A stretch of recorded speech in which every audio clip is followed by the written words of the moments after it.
We're going now from Kyiv to Moscow to look at how the prominent Russian journalist, Elena Milashina, has been diagnosed with a brain injury and multiple fractures after she was violently attacked July 4th, along with attorney Alexander Nemov, while on their way to the court sentencing of a human rights activist in Grozny, Chechnya's capital.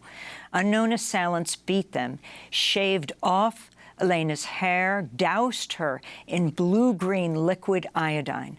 Her fingers were reportedly broken because she resisted demands to unlock her phone. Elena Milashina reports for Novaya Gazeta, exposing human rights abuses in Chechnya. She described the harrowing attack from the hospital where she was being treated. It was like a classic kidnap, like the ones they used to do. It just hasn't happened in a long time. They came, threw the taxi driver out of the car. They got in, put my head down and tied my hands. They put me on my knees and a pistol to my head. Elena Milashina works for the newspaper Novaya Gazeta, one of the last independent media outlets in Russia, co-founded by the Nobel Peace Laureate Dmitry Muratov, stripped of its media license last year. For more, we go to Moscow to speak with Anna Dobrovolskaya. She served as the executive director of Memorial Human Rights Center in Moscow before it was shut down by the Russian government last year. Welcome back to Democracy Now! Under very sad circumstances as we report on the death of the Ukrainian writer Victoria Amelina, and now the savage attack on Elena Milashina in Chechnya. Can you talk about the circumstances, what you understand? We had her in our studio years ago talking about the gravity of the situation in Chechnya. Now it's different, but she's still been brutalized. Hello, Amy. Thank you for having me back. Yes, Elena Milashina, as you said, is one of the bravest Russian journalists who worked a lot covering the human rights violations in Chechnya, and she was indeed on her way to a court hearing in Grozny, but it was not a human rights activist. It was actually a mother of three human rights and oppositional activists, Yangulbayev brothers, who all of them are outside of Russia at the moment, but their mother was taken as a hostage. And on the day of attack against Elena and Alexander, Zarema Musaeva, it's her name. She was sentenced to 5.5 years in prison for the falsified case of fraud. This is unfortunately one of the multiple cases when human rights activists are being abused and suppressed, so they would either leave the region and leave the country or stop talking altogether. This is done, so her sons would return back to Russia, and if they do this, they immediately will be taken by Chechen authorities, and we can most surely say that they will be tortured to death or killed right away. So Elena Milashina from Novaya Gazeta, together with Alexander Nemov, who is a lawyer from Committee Against Torture, attorney at law, they were on their way to be at the court hearing. And as Elena described, they were very brutally attacked. It was not the first attack against Elena in Chechnya. The last time she was attacked about 2 years ago. It was also in Grozny, also on her way to one of the human rights trial, and she is probably one of the few persons who always comes back. I cannot say I wish she comes back to Chechnya after what happened, because it's a very clear signal that next time it will be even more brutal than that. Anna, she was actually, in addition, of course, to having been attacked before, Kadyrov, the head of the Chechen Republic, openly threatened her in 2022, last year, calling her a terrorist and terrorist accomplice and demanding her arrest. So could you talk about that? And therefore, given his open comments, public comments about her, it was quite extraordinary that she went, because she must have known that she would once again be targeted. It's both predictable and unpredictable when exactly you will be targeted if you go to Chechnya. There is a saying that whoever tells you that it is difficult to work in Chechnya, do not believe them, because it's impossible to work there. And of course, Elena knew this very well, but still she made this choice to go and to demonstrate that she's not afraid, that human rights lawyers are not afraid of going, that attorneys are not afraid to go there, though it is becoming more and more dangerous. Yes, Kadyrov openly, publicly said this speech terrorizing her and blaming her as a terrorist and saying that there will be some consequences. And I think there was a criminal case open because of this speech, but these cases never go anywhere. And right now, the criminal case was also open because of this attack, because of attack on Elena and Alexander. And somehow the reaction of federal authorities is very, very unique. They are saying that this is absolutely impossible. This has to be investigated. But at the same time, Chechen authorities says that none of that was recorded on the security cameras. We don't know who those people were.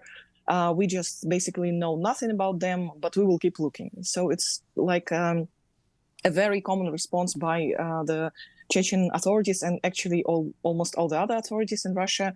Whenever a human rights defender, a journalist, and an independent lawyer is being attacked, it's more or less always the same response. And we still don't know who killed Natalia Stemirova, and we still have no clear picture on the killing of Anna Politkovskaya. So unfortunately, it's continuing to go this way. Anna, wasn't Elena also covering the situation for the LGBT community in Chechnya?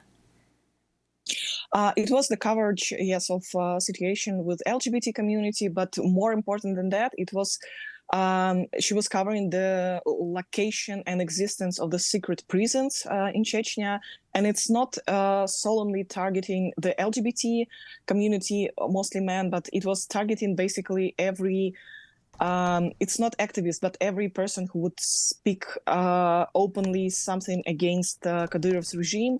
Basically, no one could have feel saved in Chechnya if he or she wanted to say something against. But at some point, a particular wave of repression was targeted LGBT men, gay men, and unfortunately, yeah, there was a wave of that.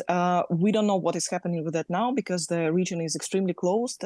Memorial was evicted from Chechnya in 2018 after our colleague Oyub was also imprisoned under falsified case. And since that time, it's only very random visits of human rights defenders. And unfortunately, they continue to be attacked there. And while you were head of Memorial Human Rights Center, as you said, you worked on documenting war crimes in Chechnya. If you could talk about the period you covered and also explain Kadyrov's rise to power. His father had fought against the Russians in the First Chechen War, but then changed sides in the Second Chechen War. So could you explain the position he now occupies, how he came to occupy that position, and his relationship to Putin? Mm-hmm. Yeah, Chechnya is a very particular part of Russia with it's a beautiful region with a very tragic episodes of history. It was one of the strongest separatist movement after Russia became independent from the Soviet Union, and people were bravely struggling to gain more independence or to gain, more fair negotiations about their status with the federal authorities. Unfortunately, or fortunately, they didn't succeed, like it didn't happen. But then there was a Second Chechen War, and between those wars and during them as well, there were massive terrorist attacks in the region of Northern Caucasus and also in central cities of Russia.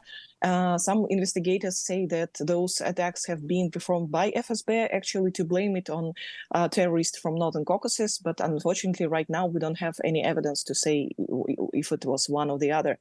And it was used, I think that Putin's regime and Yeltsin regime, they negotiated some kind of deal with Ahmad Kadyrov, with the father of Ramzan, saying that you will have complete power over this region. If you stop fighting for freedom, we will give you whatever you want. And then you can just, you will be the king of this land. And that's what have happened. And his father was killed by the terrorist attack in Grozny on the stadium many years ago, and then the authorities came to Ramzan, who was quite young at the moment, and now he basically rules a very harsh dictatorship in the region. And Memorial always said that whatever is happening in Chechnya, it does not get any investigation or any proper response from the authorities. And thus, this wave of impunity was growing first in Russia. And then, as we can see, it started also falling on Ukraine, on other countries. And unfortunately, it demonstrates to us again, once we ignore human rights violations that are happening inside the dictatorship like Russia, it will always end up in massive, horrible massacres outside its borders. Anna Dobrovolskaya, we want to thank you so much for being with us. Served as executive director of Memorial Human Rights Center in Moscow before it was shut down by the Russian government last year.